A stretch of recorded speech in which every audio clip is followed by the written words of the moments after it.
ನೀವು ಪಾದಯಾತ್ರೆ ಪ್ರಸ್ತಾಪ ಮಾಡಿದ್ರಿ, ಅದೇ ಈಗ ಬಿಜೆಪಿನೂ ಅದೇ ಮಾಡ್ತಾ ಇರುವಂಥದ್ದು. ಭ್ರಷ್ಟರನ್ನ ಕಾಂಗ್ರೆಸ್ ರಕ್ಷಣೆ ಮಾಡ್ತಾ ಇದೆ, ಭ್ರಷ್ಟಾಚಾರದಲ್ಲೇ ಕಾಂಗ್ರೆಸ್ ಪಕ್ಷ ಮುಳುಗಿದೆ, ಇಡೀ ಸರ್ಕಾರವೇ ಭ್ರಷ್ಟಾಚಾರದಲ್ಲಿ ಮುಳುಗಿದೆ. ಸೊ ಇದ್ರ ವಿರುದ್ಧ ನಾವು ಪಾದಯಾತ್ರೆ ಮಾಡ್ತೀವಿ. ಮಾಡಲಿ, ಪಾದಯಾತ್ರೆ ಮಾಡಲಿ. ನಾವು ಬೆಂಗಳೂರು ಟು ಬಳ್ಳಾರಿ ಪಾದಯಾತ್ರೆ ಮಾಡಿದ್ವಿ. ಅವ್ರು ಜೈಲಿಗೆ ಹೋದರು. ಯಾರು? ಜನಾರ್ದನ್ ರೆಡ್ಡಿ ಅವರು. ಗೊತ್ತಿದೆಯಾ ನಿಮಗೆ? ಗೊತ್ತಿದೆ ತಾನೆ? ಇವರು ಪಾದಯಾತ್ರೆ ಮಾಡಿದ್ರು ಮೂಡಾಕೆ Bengaluru to Mysuru. Clean chit ಸಿಕ್ತು ಸಿದ್ದರಾಮಯ್ಯನವ್ರಿಗೆ. ಹೋರಾಟದ ತಾತ್ವಿಕ ಇರತಕ್ಕಂಥ ತಾತ್ಪರ್ಯ ಏನು ಮಾಡಿದ್ರು ಅವರು ಸಿದ್ದರಾಮಯ್ಯನವ್ರ ಮೇಲೆ ಹೋರಾಟ ಮಾಡಿ? ಏನು ಮಾಡೋಕ್ಕಾಗಲಿಲ್ಲ. ಯಾಕಂತಂದರೆ ಸತ್ಯದ ಪರ ನ್ಯಾಯ ನಿಲ್ತದೆ.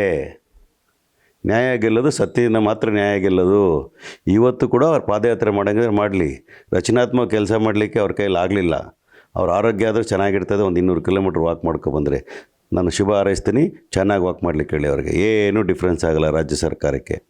ಇದನ್ನು ನಾವು ಹಗುರವಾಗಿ ತೊಗೊಂಡಿಲ್ಲ, ಸೀರಿಯಸ್ ಆಗಿ ತೊಗೊಂಡಿಲ್ಲ. ಯಾಕಂದರೆ ಅವ್ರಿಗೆ ಯಾವುದೇ ಅಂತ ಜವಾಬ್ದಾರಿ ಇಲ್ಲ, ಒಂದು ರಚನಾತ್ಮಕ ಕೆಲಸ ಮಾಡ್ತಾಯಿಲ್ಲ, ಪ್ರಜಾತಂತ್ರ ವ್ಯವಸ್ಥೆಗೆ ನಂಬಿಕೆ ಇಲ್ಲ, ಸಂವಿಧಾನದಲ್ಲಿ ನಂಬಿಕೆ ಇಲ್ಲ, ದಲಿತರನ್ನ ಟಾರ್ಗೆಟ್ ಮಾಡ್ತಕ್ಕಂಥ ದೊಡ್ಡ ಹುನ್ನಾರ ಇದೆ ಇದರಲ್ಲಿ. ತಪ್ಪಿತಸ್ಥರು ಆದರೆ ನಾವು ಅವ್ರ ಪರ ಇರೋದಿಲ್ಲಲ್ಲ. ಯಾಕೆ ಈ ಥರ ನೀವು ಜಜ್ಮೆಂಟಲ್ ಸ್ಟೇಟ್ಮೆಂಟ್ಗಳೆಲ್ಲ ಮಾಡ್ತೀರಿ? ಆಯಿತು, ಪ್ರತಿದಿನ 1 ಅವರ್ ನೀವು ಪ್ರೊಟೆಸ್ಟ್ ಮಾಡಿಬಿಟ್ಟು ನೀವು ಮುಂದುವರಿಸ್ಬೋದಾಗಿತ್ತಲ್ಲ. ಏನೂ ಮಾಡಲಿಲ್ಲ. ಇಡೀ ಸದನವನ್ನೇ ನೀವು ಬಲಿ ತೊಗೊಬಿಟ್ರಲ್ಲ. ಸದನವನ್ನು ನಿಮ್ಮ ರಾಜಕೀಯ ತೇವಲಿಗೆ ಯೂಸ್ ಮಾಡ್ತಿರಲ್ಲ. That is not acceptable to Congress.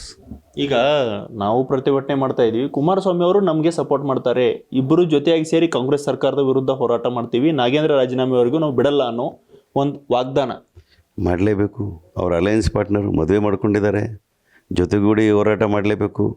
ಅದೇ ಕುಮಾರಣ್ಣನವರು ಬಹಳ ಹೋರಾಟ ಮಾಡೋದಿದ್ದರೆ ಅವರು ಕೇಂದ್ರ ಸರ್ಕಾರ ರಾಜೀನಾಮೆ ಕೊಟ್ಟು ಇಲ್ಲೇ ಬಂದು ಅಪೋಸಿಷನ್ ಲೀಡರ್ ಆಗಿರ್ಬೋದಾಗಿತ್ತು.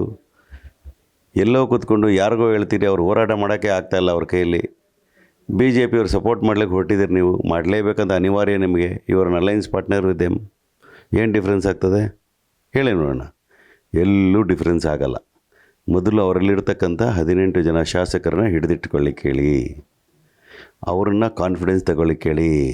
ತದನಂತರ ಅವ್ರ ಮಿತ್ರ ಪಕ್ಷಗಳಾಗಿರ್ತಕ್ಕಂಥ ಅಶೋಕ್ ಅವ್ರ ಪಾರ್ಟಿಗೆ ರಚನಾತ್ಮಕ ಕೆಲಸ ಮಾಡಲಿಕ್ಕೆ ನೀವು 2 ಸಲ ಮುಖ್ಯಮಂತ್ರಿ ಆಗಿದ್ದೀರಿ ಮಾನ್ಯ ಕುಮಾರಣ್ಣವರೇ. ಅವ್ರಿಗೆ ಸ್ವಲ್ಪ ಮಾರ್ಗದರ್ಶನ ಮಾಡಿ. ಸದನಗಳನ್ನು ಬಲಿ ತಗೊಳ್ತಕ್ಕಂಥದ್ದು ಒಳ್ಳೆಯ ಬೆಳವಣಿಗೆ ಅಲ್ಲ ಅಂತ ದಯವಿಟ್ಟು ಹೇಳಲಿಕ್ಕೆ ನಾನು ಅವ್ರಿಗೆ ಮನವಿ ಮಾಡ್ತೇನೆ.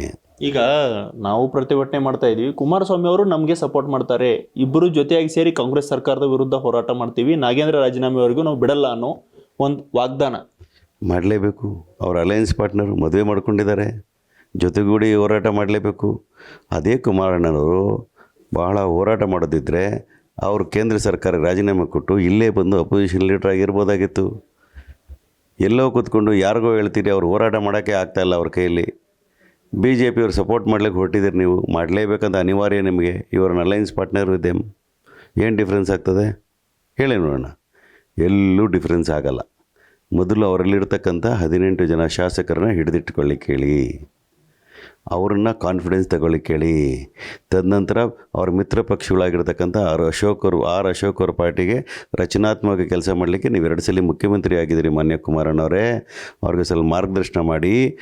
ಸದನಗಳನ್ನು ಬಲಿ ತಗೊಳ್ತಕ್ಕಂಥದ್ದು ಒಳ್ಳೆಯ ಬೆಳವಣಿಗೆ ಅಲ್ಲ ಅಂತ ದಯವಿಟ್ಟು ಹೇಳಲಿಕ್ಕೆ ನಾನು ಅವ್ರಿಗೆ ಮನವಿ ಮಾಡ್ತೇನೆ. ಹೆಚ್ಚಿನ ವಿಡಿಯೋಗಳಿಗೆ ಪ್ರತಿಧ್ವನಿ ಯೂಟ್ಯೂಬ್ ಚಾನೆಲ್ ಸಬ್ಸ್ಕ್ರೈಬ್ ಮಾಡಿ, ಬೆಲ್ ಐಕಾನ್ ಕ್ಲಿಕ್ ಮಾಡಿ.